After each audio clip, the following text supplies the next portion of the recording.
as always.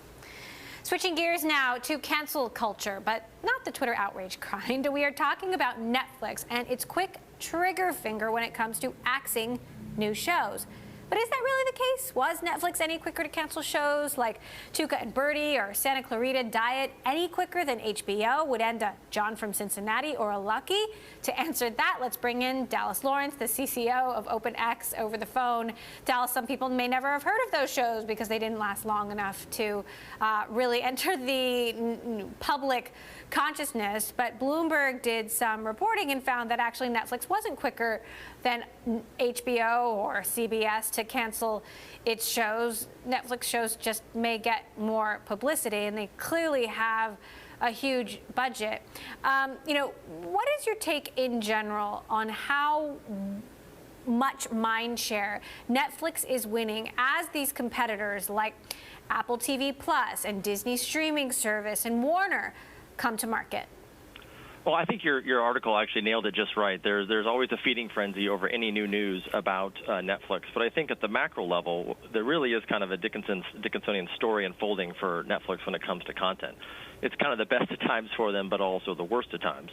From the best of times, they had 1,500 hours of new content created last year, really strong international growth and new emerging markets for them with localized content that's actually traveling really well throughout the region, picking up 15 to 20 million viewers.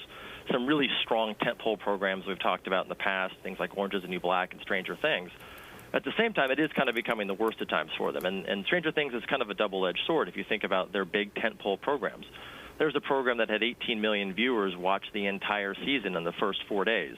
At that clip, Netflix is going to need to be bringing in 20, 30 tentpole shows a year to keep attracting those audiences.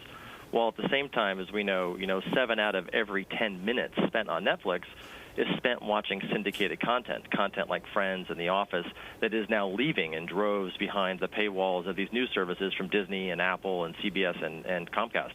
So it is a challenging time. I think Netflix has really leaned in on trying to create content that travels well.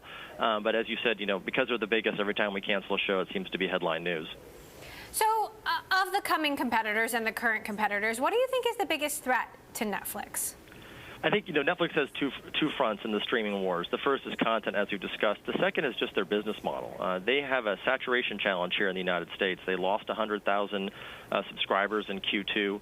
Half the United States households aren't streamers yet. They've not signed up for it yet, and they've looked at Netflix for the last couple of years, and they've not been enticed to join Netflix at $12.99 subscription base per month.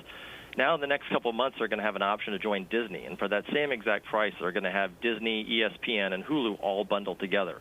So I really think the business model is a challenge for Netflix as I think about it. Their decision not to accept advertising, for example, to lower that threshold, that barrier to entry for new subscribers who are waiting to kind of dip their toes in, is also going to be a challenge for them.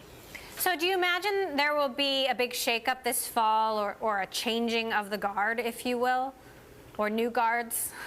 I think we're going to see two big things. New guards getting more powerful? Yeah, I think you're going to see, as we've said in the past, if content is king, who owns the castle is the big debate. And I really think Disney's in the pole position here. But you also have, Apple coming online with a distribution model of 1 billion subscribers, logged in, billion people who own that device to download Apple. So you're going to have a double front for Netflix competing on both some massive content providers, but also some significant distribution that outstrips theirs. Now, the plus side for Netflix is most of that battlefront for them is going to be in the United States. And they're going to still largely have the international market to themselves to continue to grow and regionalize their content. So, as I said, it's not all bad news for Netflix. There's good news in this as well as they grow, and ultimately good news for the consumer. We're going to have more choices, more options that meet the consumer where they want, whether they want an advertising-based model or a subscription-based model. So if you could bet on one competitor, who would it be? Disney?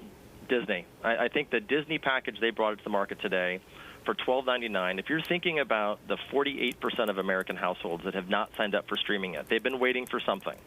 They're now going to get to have their sports, their television channels, all of the licensed content, and the powerhouse Disney portfolio of Marvel Studios, Star Wars, Pixar, all for that same price. I think we're going to see a real tidal wave of new people coming into the streaming market driven by Disney.